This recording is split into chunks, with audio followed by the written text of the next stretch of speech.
Hello મિત્રો, હું Jagdish sir Vaghela આપ સૌનું સ્વાગત કરું છું મારી યુટ્યુબ ચેનલમાં. મિત્રો, જવાહર નવોદય વિદ્યાલય પ્રવેશ પરીક્ષા ધોરણ 6 પર્યાવરણ વિભાગમાં આપણે અગાઉના વિડીયોમાં સ્વાધ્યાય કાર્ય ભાગ 1નો અભ્યાસ કર્યો, જેની અંદર આપણે માનવ શરીરની અંદર ખોરાક અને પોષક તત્વો, વિટામિનની ઉણપથી થતા રોગ, પાચન તંત્ર, શ્વસન તંત્ર, રુધિરાભિસરણ તંત્ર, ખાસ ઇન્દ્રિયોના પ્રશ્નોના જવાબનો આપણે ડિસ્કસ કર્યું. હજી પણ વધુ પ્રશ્નોના જવાબ અને થોડાક અલગ આ વિડીયોમાં આપણે ચર્ચા કરવા જઈ રહ્યા છીએ. તો જે મિત્રો નવા હોય તે મિત્રો મારી ચેનલને સબસ્ક્રાઈબ કરવાનું ભૂલજો નહીં, કારણ કે આ ચેનલમાં નવોદય પ્રવેશ પરીક્ષાને લગતી તમામે તમામ માહિતી તમને મળતી રહેશે. ચાલો શરૂ કરીએ આ વિડીયો અને સ્વાધ્યાય કાર્ય ભાગ 2 આપણે અભ્યાસ કરીએ, તેના પ્રશ્નોના જવાબ. અને છેલ્લો તેનો પ્રશ્ન પણ મેં પૂછેલો છે, તો જવાબ તેનો કમેન્ટમાં મને કરજો. ચાલો શરૂઆત કરીએ. તો વિદ્યાર્થી મિત્રો, સૌથી પહેલો પ્રશ્ન આપણે વાંચન કરીશું. 1. નીચેનામાંથી કયા પક્ષીની દ્રષ્ટિ તીવ્ર છે? કયા પક્ષીની દ્રષ્ટિ તીવ્ર છે, એકદમ તેજ છે? બરાબર. એ સમડી, બી ચકલી, સી પોપટ કે ડી ઘુવડ? મિત્રો, આપણે ખાસ ઇન્દ્રિયોની અંદર અભ્યાસ કર્યો કે ગરુડ, ગીધ, બાજ, સમડી આ બધાની દ્રષ્ટિ છે ને એકદમ તીવ્ર હોય છે, કારણ કે નાના ઉપરથી એનો શિકાર શોધી લે છે. તો પ્રશ્ન નંબર પહેલાનો જે જવાબ આવશે એ સમડી. સમજાઈ ગયું મિત્રો? પ્રશ્ન નંબર પહેલાનો જવાબ આવશે એ સમડી. ત્યાર પછી બીજો પ્રશ્ન આપણે જોઈએ. બીજો પ્રશ્ન છે, ઘરમાં મીઠાઈ કે ખાંડ વેરાઈ હોય, ઘરમાં મીઠાઈ કે ખાંડ વેરાઈ હોય તો કયું જીવજંતુ ત્યાં થોડી વારમાં આવી જાય છે? મિત્રો, આપણે સૌ જાણીએ છીએ એ વંદો, બી કીડી, સી પતંગિયું, ડી મચ્છર. મચ્છર તો ના આવે, પતંગિયું પણ ના આવે, વંદો પણ ના આવે. ઘરમાં મીઠાઈ કે ખાંડ વેરાઈ જાય તો મિત્રો કયું જે જીવજંતુ આવી જાય? કીડી. આનો જવાબ આવશે બી કીડી. બરાબર. ત્યાર પછી પ્રશ્ન નંબર 3 છે, દિવસના આશરે 18 કલાક, 18 લખાઈ ગયું છે અહીંયા, 18. બરાબર, 18 કલાક. દિવસના 18 કલાક વૃક્ષની ડાળી પર ઊંધું લટકીને ઊંઘનાર પ્રાણી કયું છે? મિત્રો, તમે આ પ્રશ્ન છે ને તમારા પર્યાવરણની અંદર જે છે ને એ આવે છે. તો દિવસના આશરે 18 કલાક વૃક્ષની ડાળી પર ઊંધું લટકીને ઊંઘનારું પ્રાણી કયું? એ વાંદરો, બી લંગૂર, સી સ્લોથ કે ડી અજગર? તો અજગર તો ના આવે, વાંદરો ના આવે, લંગૂર ના આવે. મિત્રો, આનો જવાબ આવશે સી સ્લોથ આવે. શું આવે? C sloth. આનો જવાબ આવશે સી સ્લોથ. સ્લોથ છે ને એ 18 કલાક વૃક્ષની ડાળી પર ઊંધું લટકીને એ સૂતું હોય છે. બરાબર. ત્યાર પછી પ્રશ્ન નંબર 4 આપણે અભ્યાસ કરીશું. કયા અંગમાં ન પચેલા ખોરાકમાંથી પાણીનું શોષણ થાય છે? આપણા શરીરની અંદર કયા અંગમાં ન પચેલા ખોરાકમાંથી પાણીનું શોષણ થાય છે? એ જઠર, બી નાનું આંતરડું, સી અન્નળી કે ડી મોટું આંતરડું?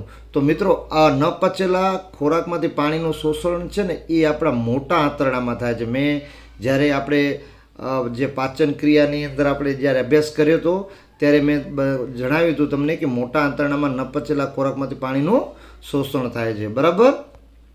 તો આનો જવાબ આવશે ડી મોટું આંતરડું. બરાબર. ચલો નેક્સ્ટ પ્રશ્ન. પ્રશ્ન નંબર 5.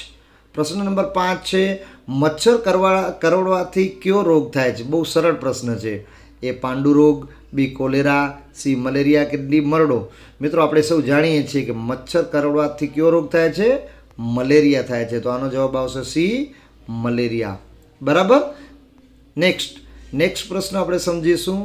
નેક્સ્ટ પ્રશ્ન છે, મલેરિયા રોગની તપાસ માટે આપણે શું કરવું પડે? આપણે મલેરિયા રોગ થયો હોય તો તેની તપાસ માટે આપણે શું કરવું પડે? એ એક્સરે પાડી તપાસ કરવી પડે? ના, એક્સરે તો ન પડાય. ઝાડાની તપાસ કરવી પડે, પેશાબની તપાસ કરવી પડે કે લોહીની તપાસ કરવી પડે?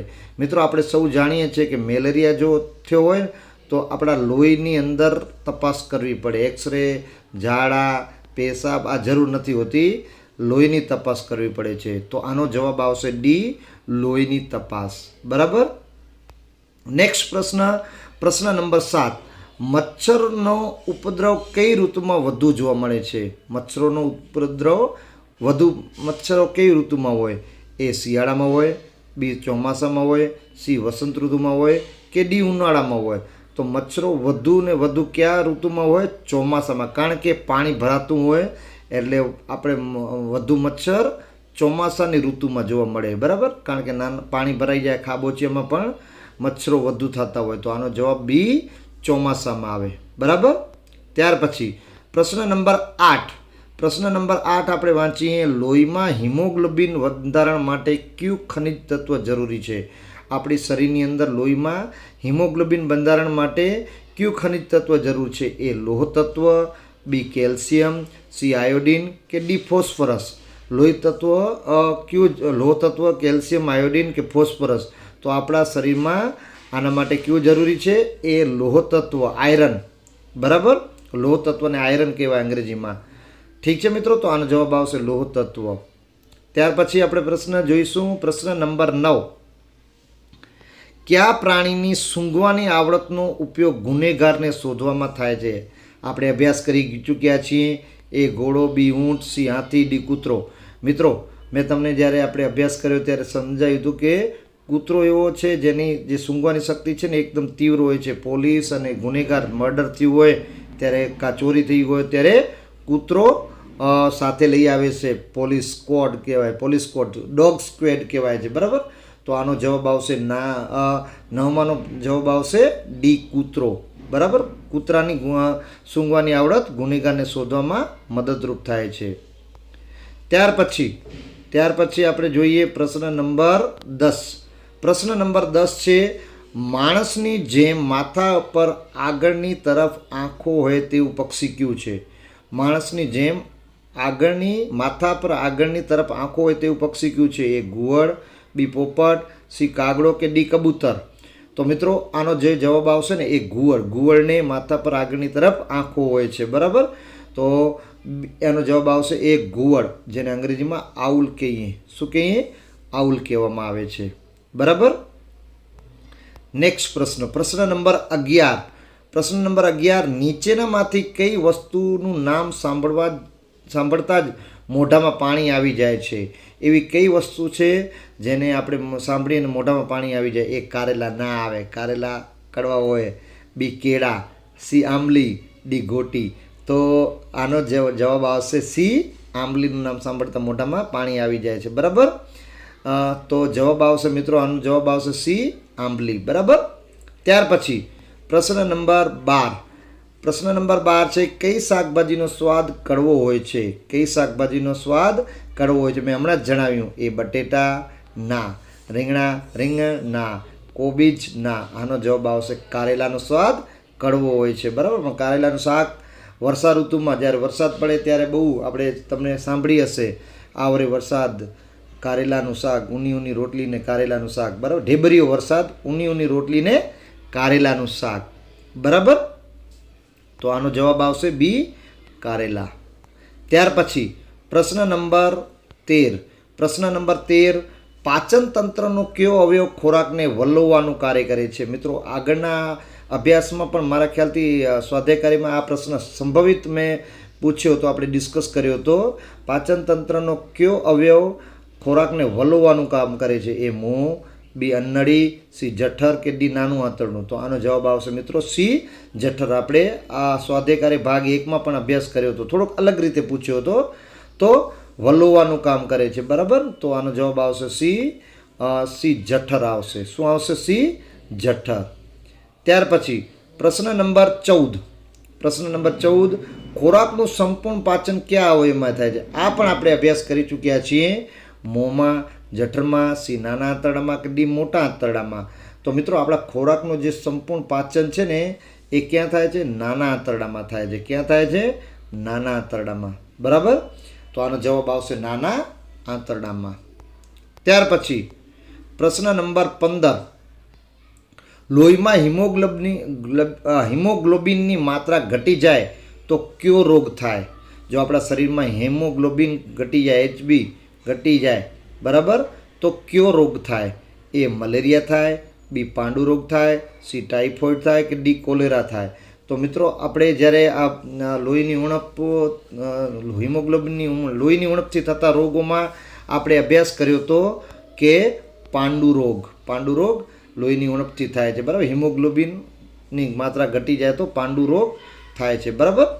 ત્યાર પછી પ્રશ્ન નંબર 16 ગ્રામ કક્ષાએ લોકોની એક જ મિનિટ ગ્રામ કક્ષાએ લોકોની આરોગ્યની જવાબદારી કોણ ઉપાડે છે? મિત્રો આ તમારી પાઠ્યપુસ્તકમાં હશે, બરાબર. ગ્રામ કક્ષાએ લોકોના આરોગ્યની જવાબદારી કોણ ઉપાડે છે? એ ગ્રામ પંચાયત, બી નગરપાલિકા, સી મહાનગરપાલિકા કે ડી રાજ્ય?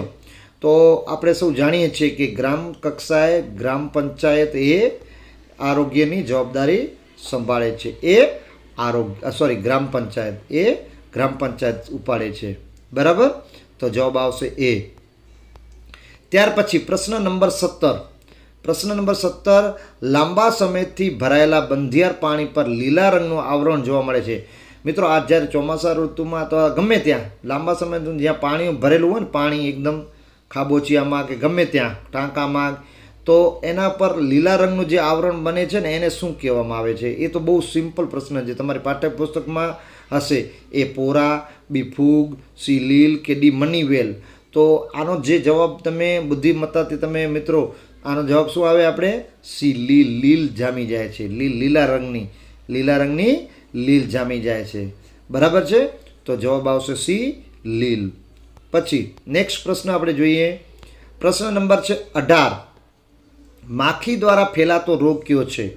માખી દ્વારા કયો રોગ ફેલાય છે? એ પાંડુ રોગ, બી મલેરિયા, સી કોલેરા કે ડી ચિકનગુનિયા? આપણે તમારી પાઠ્યપુસ્તકમાં પણ આવતો હશે. સી કોલેરા છે ને એ માખી દ્વારા રોગ ફેલાય છે, બરાબર. માખીથી કયો રોગ ફેલાય છે? કોલેરા, બરાબર. માખી કીચડ ગંદામાં અને એવા સંડાસ એવી જગ્યા બેસે છે, પછી આપણા ખોરાક ઉપર બેસે છે ને ખાઈએ છીએ, એટલે કોલેરા જેવી બીમારી લાગુ પડે છે, બરાબર. ત્યાર પછી જે પ્રશ્ન નંબર 19 કેલ્શિયમ શરીરના કયા ભાગને મજબૂત બનાવવામાં ખાસ મદદ કરે છે? કેલ્શિયમ શરીરના કયા ભાગને મજબૂત બનાવવા ખાસ મદદ કરે છે? એ વાળ અને નખ, બી હાડકાં અને દાંત, સી ફેફસા કે ડી જઠર? આ તો બે બિલકુલ ના આવે. સી અને ડી તો બિલકુલ ના આવે. તો આ વાળ અને નખ પણ ના આવે મિત્રો. હાડકાં અને દાંત આપણે અભ્યાસ કરી ચૂક્યા છીએ. આ જે માનવ શરીરની અંદર આપણે જે હતું એની અંદર આપણે અભ્યાસ કર્યો છે કે કેલ્શિયમ શરીરમાં હાડકાં અને દાંતને મજબૂત બનાવે છે. તો જવાબ આવશે બી, હાડકાં અને દાંત. ત્યાર પછી પ્રશ્ન નંબર છે 20 લોહ તત્વની ઉણપથી કયો રોગ થઈ જાય છે? હવે આ લોહ તત્વ અહીંયા પૂછાણો છે, બરાબર. એ એનિમિયા, બી ગોઈટર, સી રિકેટ્સ કે ડી સ્કર્વી? તો મિત્રો બહુ સરળ પ્રશ્ન છે. એ એનિમિયા નામનો રોગ લોહ તત્વ એટલે આયરનની ઉણપથી થાય છે, બરાબર. એ એનિમિયા આવશે. આનો જવાબ આવશે એ એનિમિયા. ત્યાર પછી પ્રશ્ન નંબર 21 નીચેના પૈકી પ્રોટીનનો સારો સ્ત્રોત કયો છે? એ ખાંડ, બી ઈંડું, સી મીઠું કે ડી તેલ? મિત્રો અભ્યાસ કર્યું છે આપણે. બી ઈંડામાં પ્રોટીન ખૂબ જ ઘણી માત્રામાં મળી રહે છે, તો પ્રોટીનનો સારો સ્ત્રોત છે ઈંડું, બરાબર. બી ઈંડું આવે આનો જવાબ. ત્યાર પછી પ્રશ્ન નંબર 22 છે નીચેના પૈકી કાર્બોહાઈડ્રેટનો સ્ત્રોત કયો છે? એ ચોખા, બી ઈંડું, સી માછલી, ડી દૂધ? આ આપણે અગાઉના સ્વાધ્યાય મારા ખ્યાલથી અભ્યાસ કર્યો છે આપણે. તો આનો જે જવાબ આવશે મિત્રો, ચોખા અનેમાં કાર્બોહાઈડ્રેટ વધુ માત્રામાં આપણે મળે છે, બરાબર. એ ચોખા આવશે. આનો જવાબ આવશે એ ચોખા. ત્યાર પછી પ્રશ્ન નંબર 23 હૃદયનું મુખ્ય કાર્ય શું છે? આપણા હૃદય હાર્ટ, બરાબર. એનું મુખ્ય કાર્ય શું છે? ખોરાક પચાવવો, પંપ કરવો? ના. બી લોહીને સમગ્ર શરીરમાં ખોરાક પચાવવો ના આવે. લોહીને સમગ્ર શરીરમાં પંપ કરવું કે એક જ મિનિટ વિદ્યાર્થી મિત્રો, ખોરાક પચાવવો ના આવે. હવા ગાળવી ના આવે. પાણીનું શોષણ કરવું ના આવે. લોહીને સમગ્ર શરીરમાં પંપ કરવાનું કામ છે ને એ હૃદયનું મુખ્ય કાર્ય છે, બરાબર છે મિત્રો. ત્યાર પછી પ્રશ્ન નંબર 24 પ્રશ્ન નંબર 24, માનવ હૃદયમાં કુલ કેટલા ખંડ હોય છે? A 2, B 3, C 4 કે D 5? કમેન્ટ કરજો જવાબ મને. આ તમારે મને જવાબ કમેન્ટ કરીને આપજો. બરાબર, કમેન્ટ કરીને આપજો. આ જવાબ મને નીચે કમેન્ટ કરજો મિત્રો. આનો જવાબ મને કમેન્ટમાં આપવાનો છે તમારે. આનો જવાબ હું જણાવીશ નહીં, ઓલરેડી આપણે અભ્યાસ કરી ચૂક્યો છે. બરાબર. અને એના પછીનો જે પ્રશ્ન છે, પ્રશ્ન નંબર 25, લોહીમાં ઓક્સિજનનું વહન મુખ્ય કયા ઘટક દ્વારા થાય છે? એ લાલ રક્તકણો, બી શ્વેત રક્તકણો, સી પ્લેટલેટ્સ કે ડી પ્લાઝમા? આનો જવાબ પણ મને કમેન્ટમાં, એટલે પ્રશ્ન નંબર 24 અને પ્રશ્ન નંબર 25 આ બંને જવાબ મને તમે યુટ્યુબમાં મને કમેન્ટ કરીને જરૂર જણાવજો. બરાબર મિત્રો, આશા રાખું કે તમને આ સ્વાધ્યાય કાર્ય સરળ રીતે સમજાઈ ગયું હોય. અને સરળ રીતે જો સમજાઈ ગયું ને મિત્રો, તો આ લાઈક કરજો, વિડીયોને શેર કરજો અને જવાબ કમેન્ટ કરજો. બરાબર, મળીશું ફરીથી નવા ટોપિક સાથે નેક્સ્ટ વિડીયોમાં. ત્યાં સુધી થેન્ક યુ, ધન્યવાદ.